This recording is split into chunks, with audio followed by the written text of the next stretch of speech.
Sexist, power-hungry DM ruins the campaign with one wooden arrow.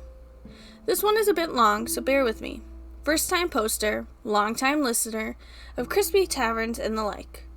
I've been sitting on this story for a while, and really, I have a ton of stories about the DM I'll talk about in the story, so this probably won't be the last you'll hear from me. The year was 2015. I was fresh out of a toxic relationship that isolated me from almost all my friends, miserably working at the coffee shop on my college campus. One of the few friends I'd managed to stay in contact with, we'll call her Salada. I hope I said that right. Her character's name was in the lobby, prepping for her D&D session later. And when she told me that's what she was doing, I lit up. I'd grown up hearing tales of D&D from my dad and uncle, a couple of nerds who played non-stop growing up, but they never played with me because they couldn't remember the rules. So the prospect of actually knowing someone who played was very exciting to me. Salada promised to ask the group how they'd feel about adding another person and went on her way. Quick side note, this friend was the ex of the DM. At the time, he hadn't really shown any differentiation. D&D was kept separate from personal drama, which is why she didn't leave the group. I found out later that apparently he thought Salada was bringing me to set me up with him. As a prank? Quite ironic considering how things turned out. It couldn't be further from the truth, but I digress. The group was open to me joining, and I sat in on a session before making my character to make sure she'd fit in. She was your typical angsty OC, hell-bent on revenge against the DM that killed her mom and her aunt in front of her when she was 5. Ran away at 14 to hunt her down, slept on the streets, yada yada yada. It was my first ever game, and these players were role-play heavy, so I wanted to lean into it as much as I could. I gave DM several pages of backstory. At his request, I wasn't sure how much he wanted at first, and he seemed excited to tie it into the plot. The group was as follows, using character names instead of real ones, of course. DM, Salada, the one who introduced me, Eva, rules lawyer and resident note-taker, Aline, cleric and mom of the group in real life and in character, and me, Alex. I hope I said all those names right. As antagonistic and angsty as my character was, I fit right into the group. There was inter-character tension, and everyone was really into interacting in character. The first couple months were genuinely really fun, and quickly became the only good thing I had going on in my life. I became quite attached to my character and the party, in real life and in character. It's sad to say that wouldn't last very long. It started going downhill when a new player showed up. DM had run into him in the student lounge we played in every week, and apparently invited him to join before we even got there.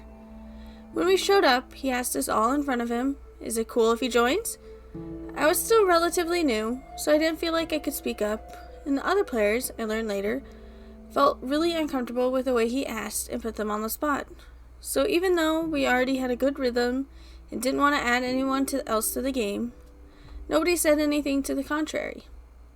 We didn't become close out of game until much later, so pretty much everyone was looking to the others to decide, which meant that the DM just added him. His character was named Kron, and any balance we'd had prior was immediately thrown out of whack. The group was all girls, with a guy DM before this, so we theorized later that maybe he felt outnumbered. But even so, he should have asked privately, and then had him sit in the next week, the way I had. It was disrespectful the way he just tossed Kron into the mix, and that's where the resentment started. If it'd just been that, though, it would have dissolved over time. Instead, DM got less and less organized each session, oh goodness. A lot of the time, just showing up and hoping he'd written down notes for next time on last session's notes. He also started bringing those mini bottles of alcohol to the table. At first, he tried to sneak it so he wouldn't notice, but eventually, he just set them out on the table with his books. A lot of us couldn't legally drink yet, so it's not like we were all having a beer together. This was in a public student lounge where he was the only one drinking, and heavily so, even though he had an hour drive home after sessions. He usually finished the session at least tipsy, Again, we were all growing uncomfortable, but none of us were sure if it was bothering anyone else, and so none of us said anything. It wasn't until he started blatantly disregarding Saleda, his ex, in game, that we really started talking.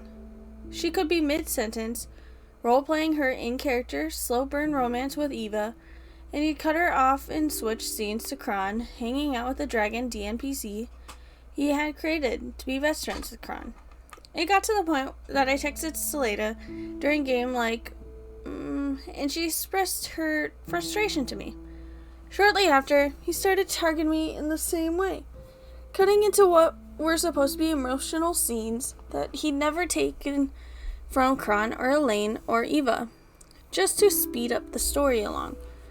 Eventually, Saleda and I would text through the sessions anytime anything happened that irritated us. I know I was a bit immature, but I was frustrated and wasn't sure if it was a normal behavior or not. So it felt good to be validated and vent with someone who saw it happen. The alcoholism, the unpreparedness, the disrespect and disregard for us, the sexist NPCs, oh my god, there were so many, and many other things finally put us over the top. And Saleda reached out to the other groups of the group, except Kron. I messed that totally up, I'm pretty sure. They'd share our frustrations, and we agreed to have a serious sit-down with the DM about it. This was the one thing in my life that wasn't miserable, so the prospect of leaving made me sick. But I was getting to the point where I was irritated every session instead of having fun. So, before the next session, after we'd gotten our thoughts together in a constructive and diplomatic way, we sat him down and raised our concerns. He seemed surprised, like he'd never even considered that those things could bother us, even though he'd been steadily DMing since he was 12, and he was like 27 by this point, and he apologized. It seemed genuine, so we all relaxed a bit. He even promised to invest in a DM screen and a notebook, to take time to get more organized and maybe show up a bit early to prep more, etc. That session went by pretty smoothly, and he didn't touch the alcohol in his bag. Sadly, that didn't last long. By the next session, everything was back to the way it had been, except worse in some ways.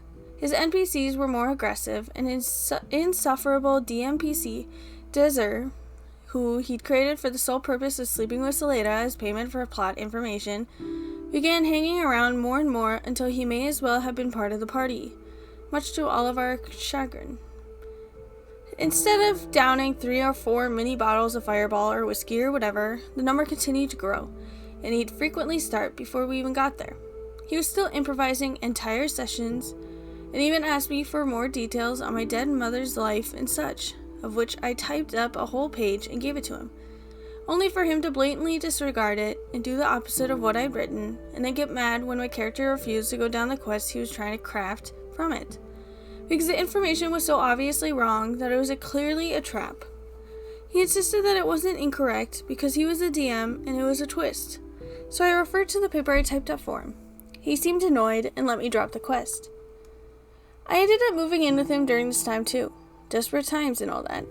I had to leave the apartment I was in because I stupidly hadn't insisted on being on the lease, so when they decided they wanted me gone, I just had to leave. DM had a recently empty room, and even though I didn't particularly want to live with him, I was desperate. I insisted on being on the lease this time at least. My first night there, though, he got very drunk, and in turn got me very drunk, and took me up to his room under the pretense of playing Fallout 4 with him.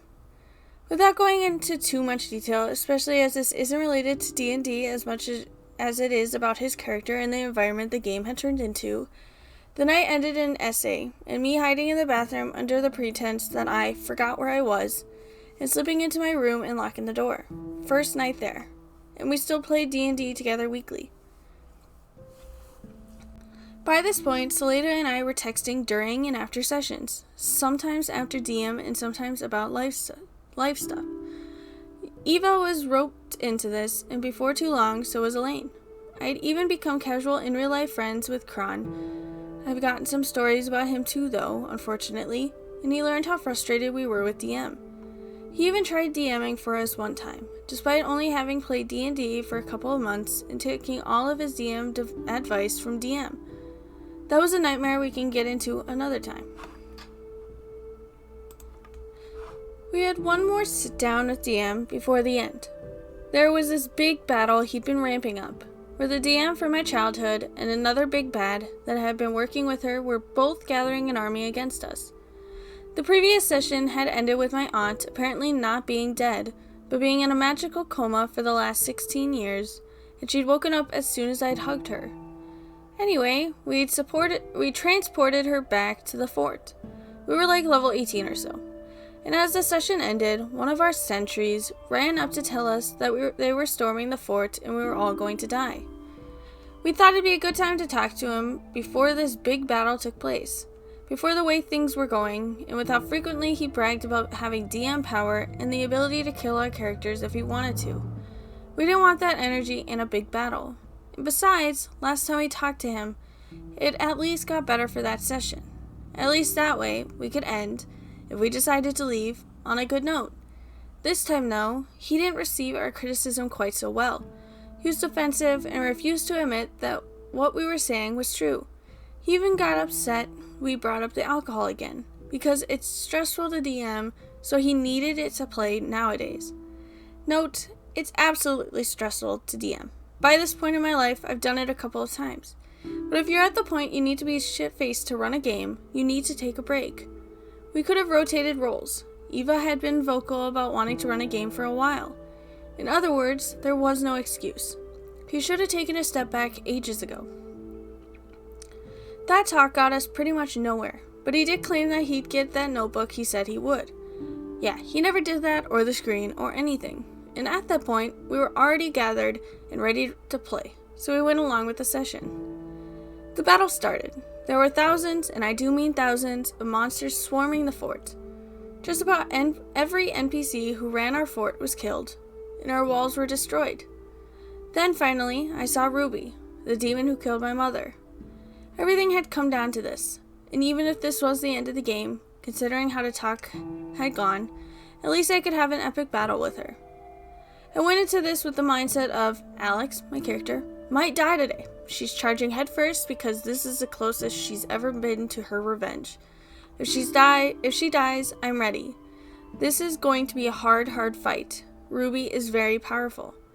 I mean, I was ready to burn all of my high-level sorcerer spells and then charge in with a dagger. And then Eva takes a shot with her bow. I mean, seriously, one shot. Regular bow.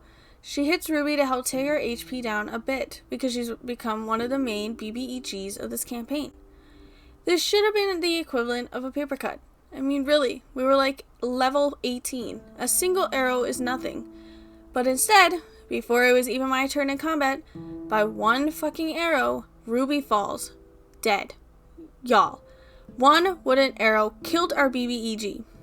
Immediately, the thousands of very real monsters that had been slaughtering our crew, not silent image, these were real, just disappeared as Ruby died. Alex took off running towards her body, sure that this was a trick.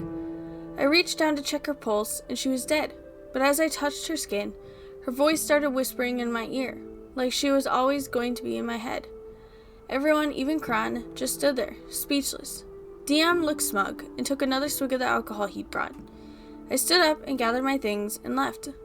I had learned later that everyone else did the same. That's the last time any of us played with or even really talked to DM. Instead, Eva started her own long-form campaign, and everyone but Kron joined. That game, not that campaign, we rotate these now, had been going on for about 6 years now, and it's still amazing even though we're all on the Discord video chat now. So yeah, I could have handled some of that better, and I should have left way sooner, but at least I ended up with a great group after the fact. But moral of the story, if something seems wrong or bothers you, even if you're the new kid, speak up. Odds are it's not just you, and if it is, that's still reason enough to have a conversation. If your entire group sits your DM down and brings up a barrage of issues and he doesn't change a thing, get out fast. I do want to clarify that the OP has said in the comments that she was fearful of coming forward, but she has soon enough came forward to Saleda and then the rest of the friends. SA is not something to be joked about, and it will probably be scarring for the rest of her life. And The only thing I'm happy about is that she got away from him. Another thing is alcoholism. The DM clearly had become an alcoholic, likely from depression, maybe even stemming from his breakup with Saleta. But no matter the circumstances, alcoholic or not, there is no reason for a person to act the way he had. According to OP, they had gotten away from DM due to him being on new meds and hallucinating their neighbors were trying to kill him. They had brought DM to hospital and called the cops, ultimately ending their lease and being able to leave. The DM seemed very set on getting back at Saleta and the OP, or so it seemed, as he was continuously targeting them in multiple instances throughout their game. This bad story did ultimately end up good.